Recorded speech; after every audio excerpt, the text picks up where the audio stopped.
Road trip का आज हमारा चौथा दिन है और कल हम पहुंचे थे ब्रेमन, जर्मनी के शहर लुबेक से। और हमने आपको पिछले एपिसोड में दिखाया थोड़ा वीज़र रिवर की आउटस्कर्ट्स का एरिया, लेकिन आज हमने ब्रेमन सिटी घूमना है। और अगर आपने पिछली एपिसोड नहीं देखी तो वो भी ज़रूर देखिएगा, लिंक यहाँ मौजूद है ताकि आप भी हमारे साथ सफ़र का पूरा मज़ा लें।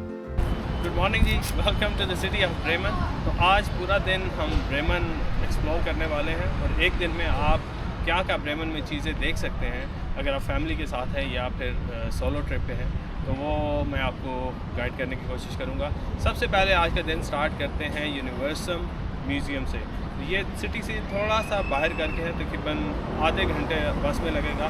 बस का बताता चलूँ, बस अगर आपने फुल डे पास लेना है तो 6.5 यूरो का है और पूरा दिन आप बस और ट्राम यूज़ कर सकते हैं। तो निकलते हैं, पहले चेक करते हैं कि टिकट और प्राइसेस क्या है और फिर मज़ीद मैं आपको गाइड करता हूँ इसके बाद जो चीज़ें इसके अंदर हैं और अंदर से देखने वाला है या नहीं, और क्या ये वैल्यू फॉर मनी है कि नहीं। तो स्टार्ट करते हैं अपना यूनिवर्सल म्यूज़ियम से ब्रेमन का दिन और फिर पूरा ब्रेमन एक्सप्लोर करते हैं।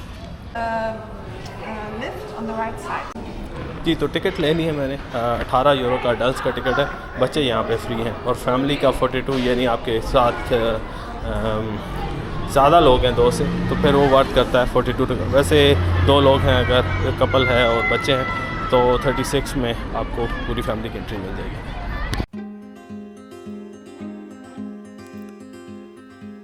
तो लीवर का कंसेप्ट आपने समझना है तो बहुत आसानी होगी। यहाँ पर आप वॉक्सवैगन की फॉक्सी कार को उठाना चाहते हैं तो ये लीवर बना रखा है, ये फ्री एक्टिविटी है। इसके अलावा सब कुछ टिकट के साथ ही मिलेगा।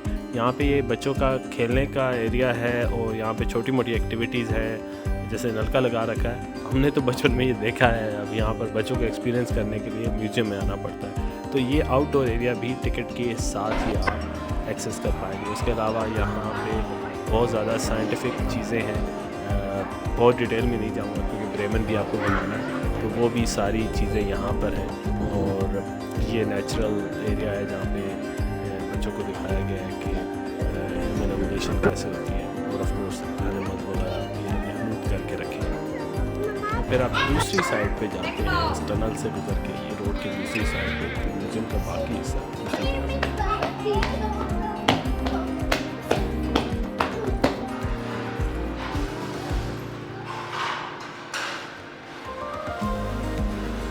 साइकिल चलाते हैं आपके कौन से मसल यूज़ होते हैं, ये यहाँ से आप एक्सपीरियंस कर सकते हैं।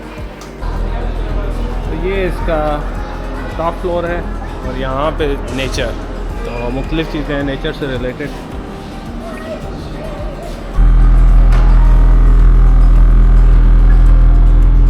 तो सैंड ड्यून्स कैसे बनते हैं यहाँ पे आप एक्सपीरियंस करेंगे। इसी तरह पानी में जब वेव्स बनती हैं तो उसके साथ ज़मीन पे, यानी जो समंदर के नीचे ज़मीन है उस पे क्या असर पड़ता है, उसकी शेप कैसे बदलती है, वो आप एक्सपीरियंस कर सकते हैं। इस तरह की बहुत सारी चीज़ें हैं जो यहाँ पर एक्सपीरियंस कर सकते हैं, खासतौर पर बच्चों के लिए।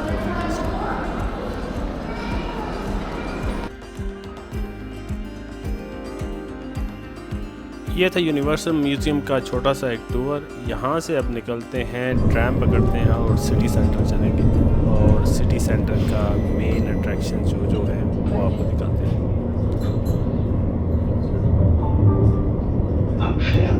20 मिनट तकरीबन टोटल लगेंगे आपको सिटी सेंटर पहुँचते हुए, और बड़ी आसानी से बिल्कुल म्यूज़ियम के सामने ही ट्रैम स्टेशन है, वहाँ से आप ट्रैम लें और सिटी सेंटर।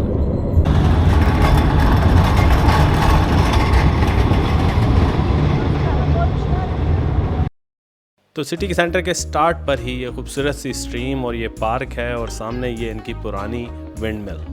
तो ये ब्रेमन शहर की पहली विंड मिल थी, 18वीं सदी की ये विंड मिल है और यहाँ पर अब इन्होंने कैफ़े बनाया रखा है जहाँ पे आप काफ़ी पी सकते हैं। तो सामने वो दरिया है, साथ ही पार्क है जहाँ पे यहाँ की सबसे पुरानी विंड मिल मैंने आपको दिखाई, और ये सामने यहाँ की वॉकिंग स्ट्रीट शुरू हो जाती है। और इस इधर अगर आप शॉपिंग करना चाहते हैं, और यही मेन सेंट्रल एरिया है ओल्ड टाउन, यहाँ चलते जाएं और आपको मुख्तलिफ़ यहाँ की अट्रैक्शंस मिलेंगी। तो इधर आगे चर्चेज़ हैं इनके हिस्टोरिकल, वो भी आपको दिखाते हैं।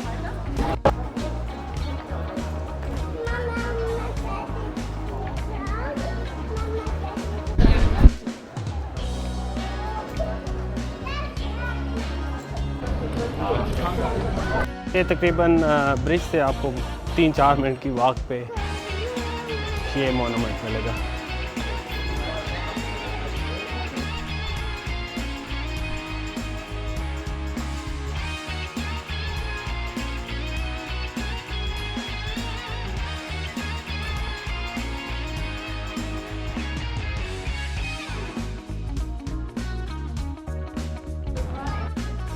और ये सारा सेंट्रल एरिया, यहाँ पे ये कॉबल स्टोन स्ट्रीट्स हैं और सारा वॉकिंग एरिया, ट्रैफिक नहीं मिलेगी, बच्चों को आप फ्रीली घुमाएं फिराएं, खुद भी आप रिलैक्सिंग वॉक कर सकते हैं। तो जर्मनी में नेदरलैंड की तरह पेडेस्ट्रियन एरिया में साइकिलिस्ट नहीं घुसे हर जगह पर, जहाँ पे आपको साइकिलिस्ट के बचना पड़ता है और बच्चों को भी बचाना पड़ता है। और यहाँ पे आप इसको हिस्टोरिक बिल्डिंग्स सारी 18th सेंचुरी की ज़्यादातर आपको मिलेंगी। चर्च, तो ये इनका सेंट्रल स्क्वायर एरिया है, यहाँ पर चंद हिस्टोरिक बिल्डिंग्स हैं, इसी के अराउंड तो बारी बारी आपको सुना।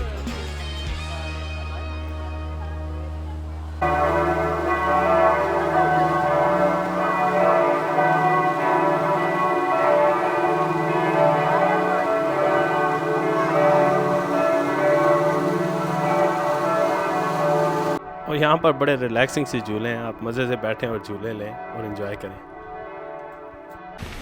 तो ये फाउंटेन ऑफ नेपच्यून है, आगे टाउन हॉल की बिल्डिंग है, इधर से ही आगे सेंट पेट्री चर्च है जो यहाँ का सबसे मशहूर चर्च।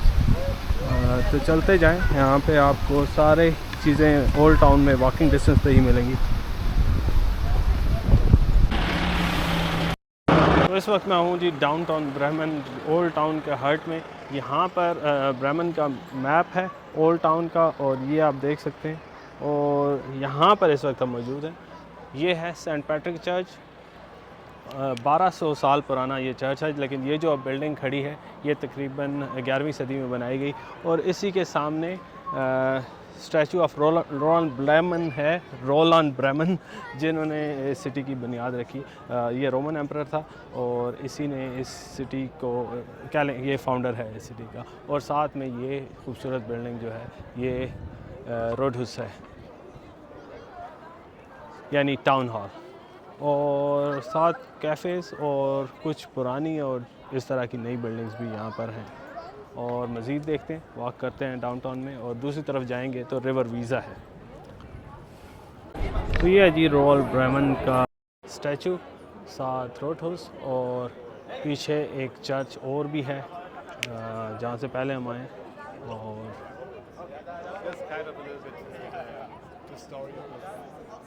यहाँ पर आपको फिर तकरीबन टूरिस्ट ही मिलेंगे। कैफ़ेज़ वगैरह हैं, थोड़े एक्सपेंसिव हैं, लेकिन आप इधर अगर रिलैक्स करना चाहें तो यही ऑप्शन है। और यहाँ पर सुवेनियर शॉप भी है, और अगर आप सुवेनियर लेने, मैंने तो अपना ले लिया फ्रिज मैग्नेट। ये आइसक्रीम शॉप है, और जो मेरी फेवरेट फ्लेवर है वो स्ट्रॉबेरी और रास्पबेरी वाली है। नहीं, रास्पबेरी वाली है। Okay, so the Italian gelato जी, इटालियन जेलेटो की रास्पबेरी बहुत ही अच्छी है। Okay, thank you for recommendation. You welcome, bye. तो फतेह शहर की रिकमेंडेशन पे आप यहाँ पर जेलाटो ज़रूर खाएं, और इसके सामने ही दरिया है, सिटी सेंटर का ये एरिया है। और चलते हैं, ये देखते हैं।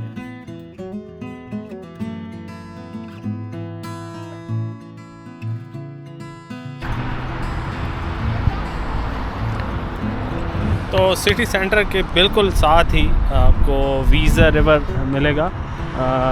आउटस्कर्ट्स में अगर आप जाएं तो यहाँ पे पार्क्स वगैरह हैं, जैसे कि मैंने आपको दिखाया। और सिटी सेंटर के साथ वीज़ा में आपको बहुत ज़्यादा मुख्तलिफ़ किस्म की बोट्स मिलेंगी, बोट ट्रिप्स और क्रूज़ेस हैं, जहाँ पे डिनर की भी ऑप्शन है।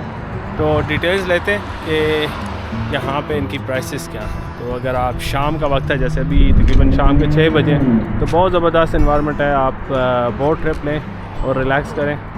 अभी थोड़ा क्लाउडी है, नहीं तो आप सनसेट भी देख सकते हैं।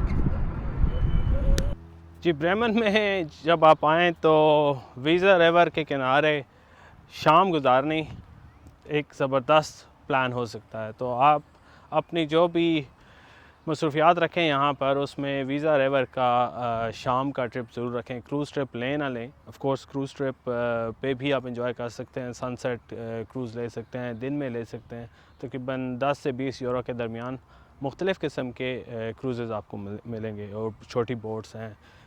डिनर के साथ लेंगे तो और एक्सपेंसिव हो जाएगा, लेकिन यहाँ पे बहुत रिलैक्सिंग माहौल है। इस वीकेंड पे यहाँ पर एक फ़ेस्टिवल था, वुमन पार्टी टाइप था, वो आप पीछे देख सकते हैं। अभी भी कुछ टेंट्स लगे हुए हैं, लेकिन हमने वो मिस किया। लेकिन दिन आप डाउनटाउन में गुजारें, शाम यहाँ पर गुजारें और रात का आप फिर सेंटर का व्यू ले सकते हैं। इधर से तकरीबन 5 मिनट की वॉक से सेंटर है, बल्कि रोड की दूसरी तरफ सारा ओल्ड टाउन है। तो ये हाईली रिकमेंडेड है। और जो मेन अट्रैक्शन है उसमें आपने अगर यहाँ पर आना हो तो ये वाला पार्ट ज़रूर रखिएगा। तो बहुत ही रिलैक्सिंग शाम गुजारने के बाद भूख लगी है, तो यहाँ पर्शियन रेस्टोरेंट है एक करीब, वहाँ पे खाना खाते हैं। हाँ जी, तो सेंटर में हम आए हैं। इस टाइम काफ़ी खामोशी है, मंडे है शायद इस वजह से, तो कुछ ज़्यादा करने को नहीं था। लेकिन रेस्टोरेंट थे, हमने एक पर्शियन रेस्टोरेंट में खाना खाया। यहाँ पे ज़ाफ़रान रेस्टोरेंट है बिल्कुल सेंटर में। तो खाना उनका अच्छा था और प्राइस भी नॉर्मल थी, यानी 13 से 15-17 के दरमियान आपको अच्छा पोर्शन मिल जाता है। जो एक बंदा या बच्चे हों तो वो आपके साथ ही खा सकते हैं। तो आज के लिए इतना ही था, और बताइएगा कि आपको ब्रेमन कैसा लगा, और अगर आप प्लान कर रहे हैं तो होपफुली ये वीडियो आपके काम आएगी। तो मिलते हैं कल हमारी ड्राइव है एम्स्टर्डम की, और रास्ते में एक सिटी है, मुझे अब याद नहीं नाम उसका, वहाँ पे रुकेंगे, थोड़ा वो एक्सप्लोर करेंगे और फिर 3 दिन एम्स्टर्डम में। तो फिर मिलते हैं कल इंशाल्लाह। अपना ख्याल रखें, अल्लाह हाफ़िज़।